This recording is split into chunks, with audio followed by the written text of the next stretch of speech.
Hello and welcome to this week's episode of the Veg Grower Podcast. My name's Richard and each week I'm here to share with you my journey of growing my own food in my allotment and my own kitchen garden. I personally believe that everybody should be growing some of their own food, and I'm here to share with you in order to encourage just that. Whether you've got an allotment, a garden, a balcony or just a few pots on the windowsill. Now, coming up this week, we've had a real mix of those classic summer jobs, which include fruit thinning, sweetcorn planting, slug battles, and greenhouse tidying. We also have our seed of the month, which is a fantastic seed of the month, if I do say so myself. We've also got a really refreshing cabbage slaw recipe that's just perfect for this hot weather. And then we've also got our book of the month review, plus a really lovely moisture saving tip from a listener. So, without much ado, let's head down to the allotment and get started. Well, you find me down on the allotment to start this podcast off this week, and the weather this week has of course been rather warm and humid again, but thankfully my allotment is still thriving thanks to the straw mulch. I keep singing its praises this year, but it really is a great way of reducing the amount of watering that we need to do. Anyway, my main focus this week has been on my fruit trees and bushes. Now, my fruit trees, particularly my apples and my pear trees, throughout June, they go through what is called the June drop. And that is where the tree decides, based on conditions and other things like that, I'm going to shed some of my fruits, particularly apples and pears. The idea behind this, that the apples and the pears, the fruit left behind, is going to be more palatable and therefore the seed is going to spread further. Well, that has happened. I do find some little fruitlets around the base of my trees. But what I have to do each year, and I recommend everybody does this, is that we thin them a little bit more. We remove some of those fruits. Now, the reason I say we should do this every year is because of the benefits it gives us. I find that the fruit left behind gets bigger, better, tastier, because the tree is just putting all its energies into making that fruit the best that it possibly can. But I also find that with fruit trees particularly, we will get a good year of fruit, we will get a fantastic year of fruit, and then we will get no fruit at all, or bad fruit. I've noticed that on my pear trees this year actually, there's not many pears on that tree this year.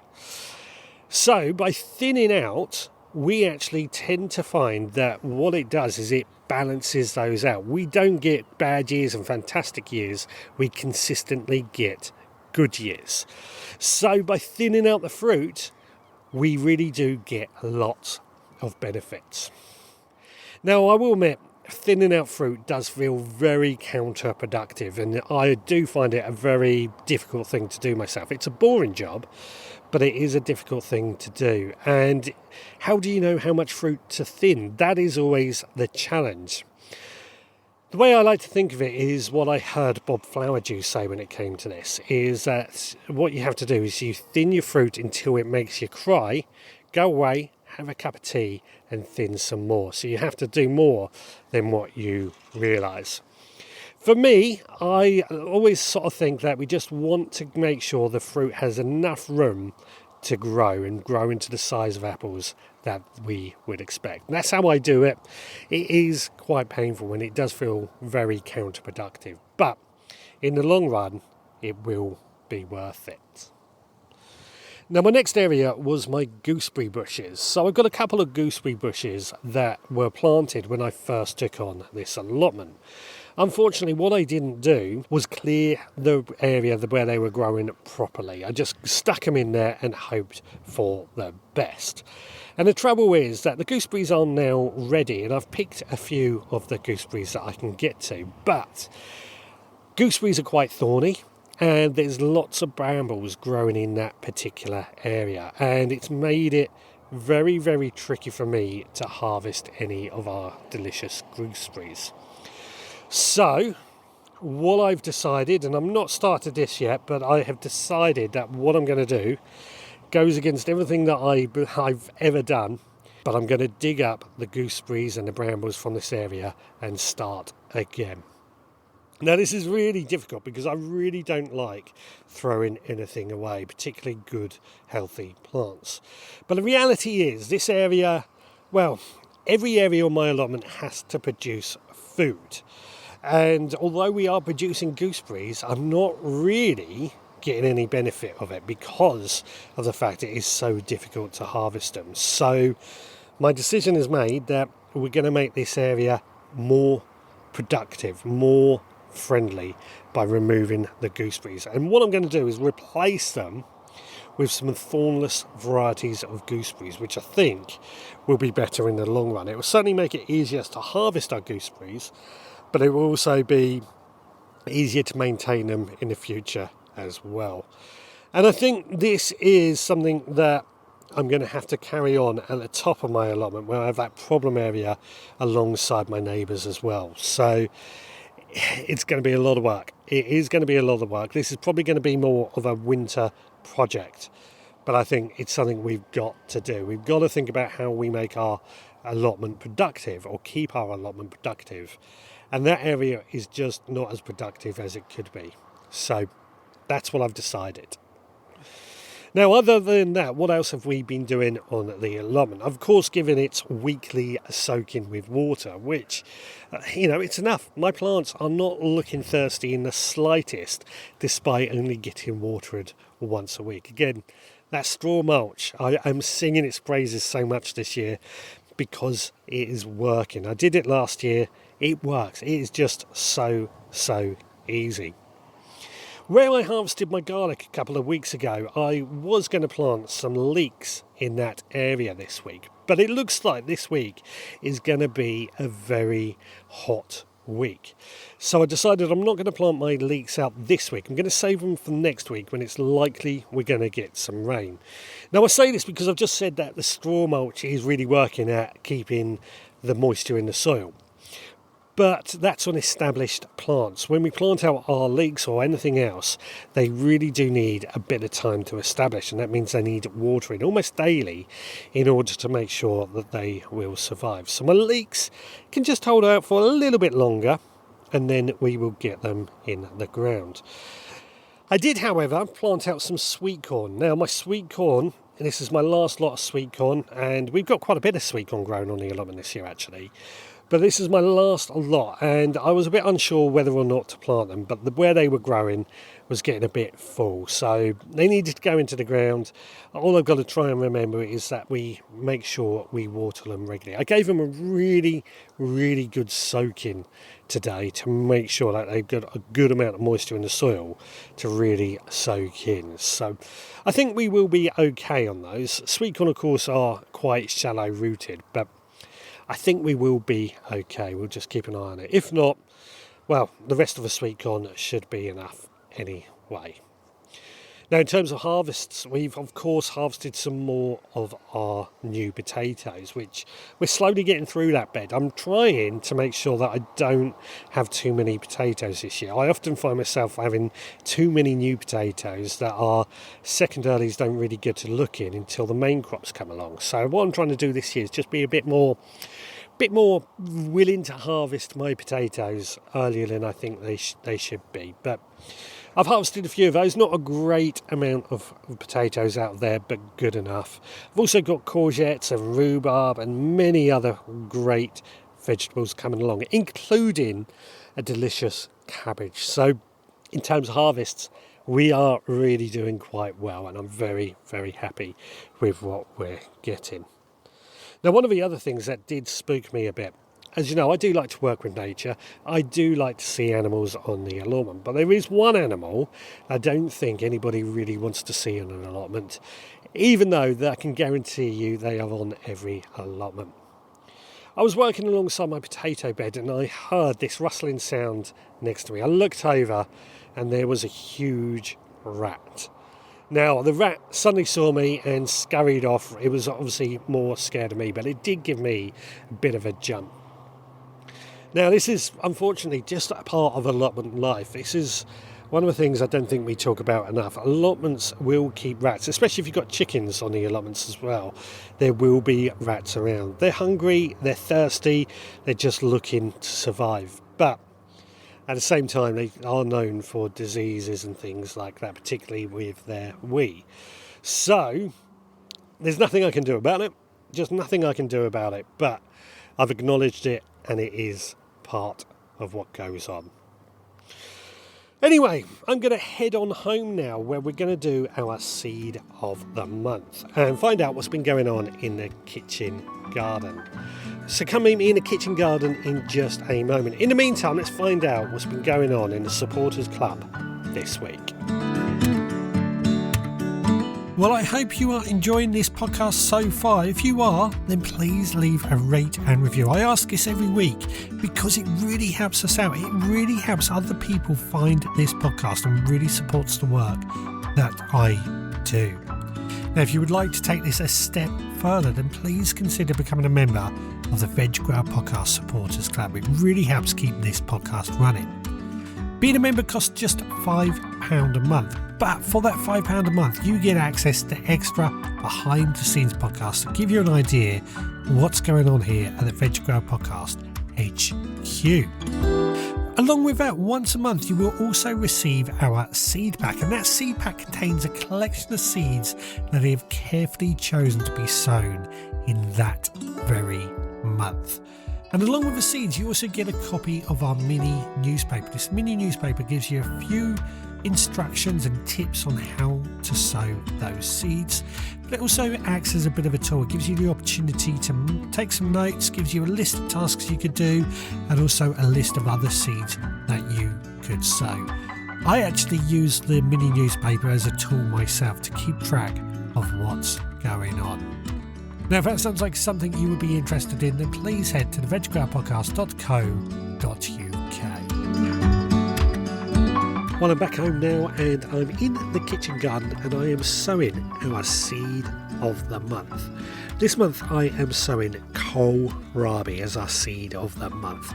Kohlrabi is a really interesting and fascinating plant, I find. The roots it provides, it is a root crop. They look almost alien. They look very, very ugly. But I tell you what, these taste delicious, and much better in my opinion than turnips. Now, sowing these is incredibly easy. I actually sow these directly in the soil, about 1 centimetre deep in well-watered, but not waterlogged soil. Now, 1 centimetre deep is about right, and you know my general rule by now that I don't generally sow many things directly where they are to grow. The exception being things like root crops, carrots, parsnips, kohlrabi. They will be sown directly where they grow. So this has gone into a ground right here in the kitchen garden where they are to grow. Just 1 centimetre deep. Sowed a few seeds in, tried to do it quite sparingly. Eventually we want to give them about 20 to 25 centimetres of space, but that comes more in the thinning out a little bit later on. Sowed them sparingly, covered them back over with the compost and watered in well. Now, it's very important that, particularly during the germination stage, which can take a week or two to germinate, that we make sure the soil never dries out. Making sure they're consistently moist is an absolute must. Sown, once they're germinated, we then look to thin them out to give each plant about 20 to 25 centimetres of space between each plant. And that should hopefully provide plenty of room for each plant to swell. Not a huge amount of room really, but that is plenty. Now, pests are really easy. Don't get many pests. Flea beetle can be a bit of a problem, but generally if you have flea beetle, you know about that in advance, and you just cover that over with a bit of mesh to prevent flea beetle. Slugs and snails can be a bit of a problem as well, and slugs and snails have been a real problem in my garden this year, but more on that a little bit later on. Now, harvesting these bulbs is pretty simple. I find they're best when they are young. Like most plants, I find they are best when they're young, about golf ball size. So 6 weeks we could be harvesting these. But you don't really want to let them get any bigger than a tennis ball because they do tend to go a little bit hard by that point. So harvesting them when they're young is really good at making sure we get tender roots. The other key thing I have to say though is make sure these never dry out. If they get dry, they do tend to let themselves get a little bit woody, so make sure they never dry out and you'll be quite successful with these kohlrabi.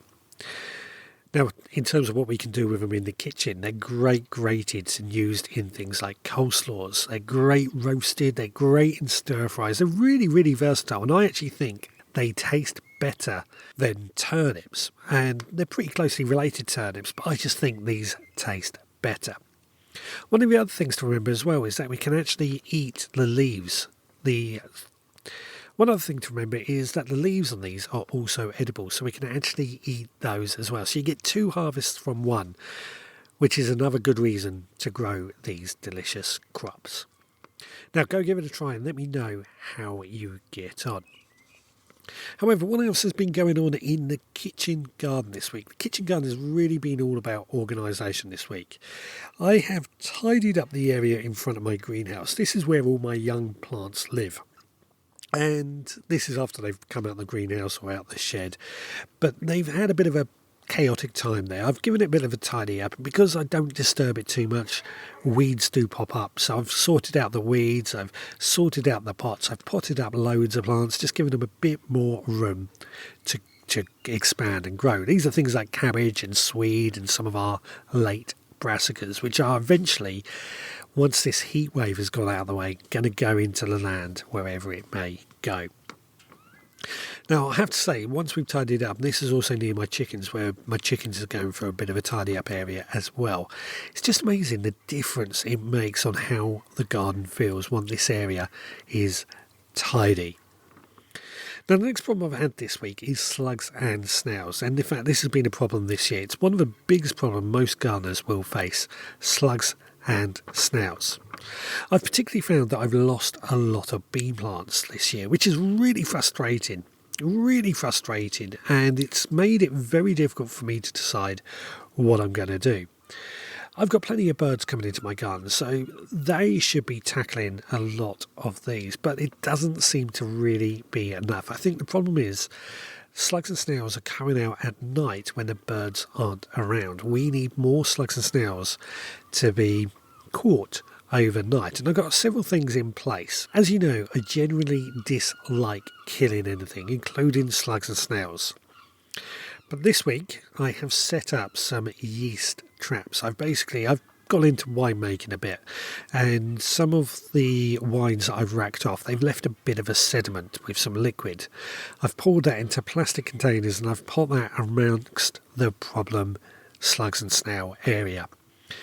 And the idea being is that they'll come along, they'll get attracted by the yeast, they'll drink some of it, they'll get drunk, and they will fall into the wine remains.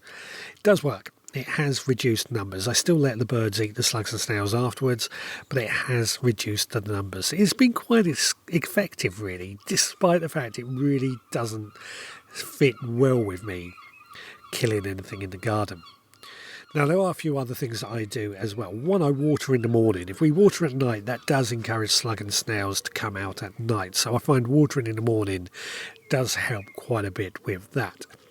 The other thing I do is I've got a few upturned pots, and what I find in the morning when I go out to the garden, lift up these upturned pots, and I find slugs and snails in there, which I then just remove and feed to the chickens or give to the birds. This is just another way of just constantly trying to keep the numbers down. Like I say, it's not easy. Really isn't easy, because they just are, well, they're relentless. They are absolutely relentless. Now, a few other things I've noticed in the garden this week. Tomatoes are really loving the heat. They're putting on plenty of growth, but we're also harvesting some fantastic tomatoes from the greenhouse. Herbs are also really thriving, although they are dry. They are getting very dry, and watering the garden is a constant problem. The mulch is working fantastic, but we've got areas that just need a little bit more TLC. But overall, the kitchen garden is really good. We get plenty of food coming. Tomatoes already mentioned, courgettes, and many other great foods as well. One other big job that I've been doing is with my marigolds. Now, I've planted out a few marigolds, which are companion plants. They're there to bring in the pollinators and also deter certain pests. But they're flowering absolutely beautifully. But once they finish flowering, they tend to go over, and I have to go around dead heading those, just cutting off the dead heads, dead flowers. And that's becoming a daily job as well. It doesn't take long, but it does become a daily job. But like I say, kitchen garden is doing really, really well. I'm really pleased with it at the moment. So, yeah, I can't complain. Right, I'm going to head on into the podding shed now. But in the meantime, let's find out what's been going on in the supporters club this week. Chopping all the veggies, sizzle in the air. Chef's got with the magic, smells are everywhere. Water starts to boil, onions hit the pan. Recipe of the week, let the feast begin. Cooking with Chef Scott, flavors come alive. Tune in every week for a tasty bite. Now, this week's recipe uses what I think is considered one of the most boring vegetables and turned it into something really exciting. This week from the allotment, I harvested a summer cabbage, and I turned that summer cabbage into a summer cabbage and peanut slaw with lime and chili dressing. This was absolutely delicious, I have to say. And if you want to find this recipe, you will find it over on our blog at theveggrowerpodcast.co.uk. So to make this, I took my cabbage and I put it through our food processor on a grating setting. This is to shred it really nice and finely. Along with the cabbage, I also did the same with some carrots and a red onion. You could use spring onions in place. All these vegetables were added into a bowl along with a handful of fresh coriander and parsley that had also been chopped up nice and small, and a red chilli also finely sliced. In another bowl, I mixed together the juice of 2 limes, 2 tablespoons of olive oil, 1 tablespoon of honey, 1 tablespoon of soy sauce, 1 clove of garlic that had been crushed, and a pinch of salt. And that was our dressing, which we then poured over the cabbage mixture. I mixed this all together, and then I scattered over the top some roasted peanuts. And this was our slaw. It was absolutely delicious, I have to say, and it goes really well. Just added a new dynamic to some of the salads that we are eating at the moment. It is delicious. Now, if you're giving this a try, please let me know how you get on. Well, let's get into the book of the month that we've been reading throughout July, which is The Victorian Garden by Jennifer Davies, which is a real classic.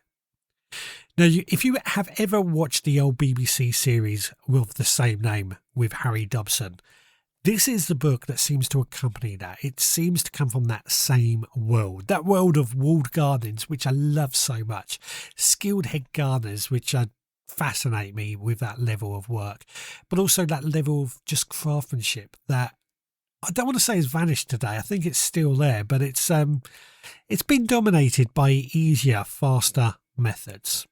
Now, this book really covered a huge amount of different aspects, and it took us right through the entire Victorian gardening year. But it was done in a way that felt practical rather than academic. And it was things like how Victorian gardeners just heated greenhouses with coal-fired boilers. Electricity didn't really exist. And, again, this comes back to something I've been thinking more and more about lately, how we can reduce our energy reliance and still grow food all year round. Which also brings me on to the use of hotbeds and how manure was used to grow crops out of season. But there's also things like the incredible skill behind pruning fruit trees and training them on walls, which is something that really, really fascinates me and is really intriguing me at the moment. Now, some of my bits that really stood out was the respect for soil. Victorian gardeners didn't have peat-free compost or grow lights or plastic modules, but what they did have was a real obsession with soil structure. They fed it constantly with things like manure or leaf mould or ash, compost, seaweed, but they really understood what good soil meant to good crops. This was all in the days before this mass-produced fertilizers that we tend to have these days. And this was a real reminder for me that even with modern tools, the basics still matter. I've already mentioned the use of hotbeds, and this has always fascinated me for a long time. Victorians used fresh horse manure to create heat. Now, this is a really simple idea. It's something we could do ourselves if we have access to fresh horse manure. You simply just build up a huge pile of horse manure in a greenhouse or something if needed, place frames on top, and just let that heat from the horse manure warm up everything. This removes the need for heated propagators. Incredibly clever, and just something we could still do today if we really wanted to, and more importantly, have access to fresh horse manure. So what can we learn from this book today? Mulching and soil care was my key takeaway. Victorians mulched constantly. Manure, straw, leaves. This is exactly what we talk about with no-dig gardening, or exactly what I'm talking about in this very podcast. The principle still stays the same, particularly mulching. You know how much I love mulching. How they extended the season and they grew food all year round using things like hotbeds or cloches or frames or greenhouse, wall-trained fruit. We often think season extension is something that is quite modern, but actually they were doing it 150 years ago. The Victorians also worked with weather. This is really topical at the moment as I've been reading this. This is my takeaway, because Victorians didn't have irrigation systems. They relied on stored water, carefully watering, shade, mulch and timing. Again, just so relevant today as we deal with heat waves and drought. What do you think it was like 150 years ago? There was another thing that I really took on board was the attention to detail. Everything was done with care, be it straight lines, clean tools, regular pruning, daily observation. It's a reminder that gardening just isn't all about tasks, it's about noticing things. Now, I did really enjoy this book because it just connects us to that time that I find fascinating when growing food wasn't a hobby. It was a profession. It was a craft. It was a point of pride, and it was a matter of survival as well. And it really did make me think about my own garden differently. Not in a I must be perfect way, but more I'm part of a long tradition way. And this is something really grounding about that. So I found it inspiring, and it makes me want to go and build a gold frame, try a hotbed, prune trees properly. Just all these things that I talk about a lot. So if you do want to give it a try, I will add a link to this book from Amazon. It was a really, really good read. Now, our book throughout July is going to be The Gourmet Gardener by Bob Flowerdew. This is one for my own bookshelf, but I haven't read it for a very long time. Now, I mentioned that I have had an email from a listener, and Ellen emailed me with a really brilliant tip. Now, she suggests placing rhubarb leaves on the soil to help conserve moisture. And this is a very simple thing to do. You just simply harvest your rhubarb, cut the leaves off, which you're doing anyway, and you just place it on top of the soil. As it breaks down, it releases moisture back into the soil, but it also acts as a shade on the soil at the same time. Now, when I got this tip from Ellen, I can't remember if I've emailed you back, Ellen, so apologies if I haven't, but I've found myself finding, well, it's very similar to chop and drop mulching. This is where cut plant material is just left on the soil surface to break down and feed the ground. Now, this is something I've heard a lot about. I've not really been able to do much with it myself. Some gardeners absolutely swear by it, and I can understand the logic of it. As something is breaking down, it's releasing all those ingredients into the soil, including moisture. But the trouble I have with it is I feel that allotment inspectors might raise an eyebrow to it. They might not like the look of all this chopped material on the beds. That being said, I thought I would have problems with using straw as a mulch in large quantities, but thankfully I've not had any complaints so far, touch wood. So perhaps this is something we could look at doing more of, chop and drop. And I know Jenny, a friend of mine, she does it a lot herself. Now, I've also had a comment from Lynn on Spotify saying that she was at her allotment on 6 a.m, following on from what I was talking about last week. Now, her area recorded the hottest temperature in the country that day. And that for me was proof that just starting early in the morning really does help. And I've done that a lot this week, and I hope you are going to continue doing that yourselves as well. If you can, of course. I know it's very easy to sit here and say that's what we do when reality could be very different for you.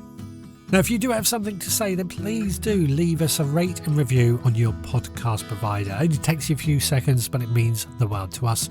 You can, of course, leave a comment on the blog post, or you can leave us a voicemail as well. Or alternatively, you can email me, richard@veggrowerpodcast.co.uk. If you've enjoyed this podcast and you want to help keep this podcast running, then please consider becoming a member of the Veg Grower Podcast Supporters Club. Details on that are on our website at theveggrowerpodcast.co.uk. And of course, you can find me on social media, so please do give us a follow and a like on social media. Well, that just about wraps everything up for this week. Thanks so much for listening. We will be back again next time, so until then, please take care.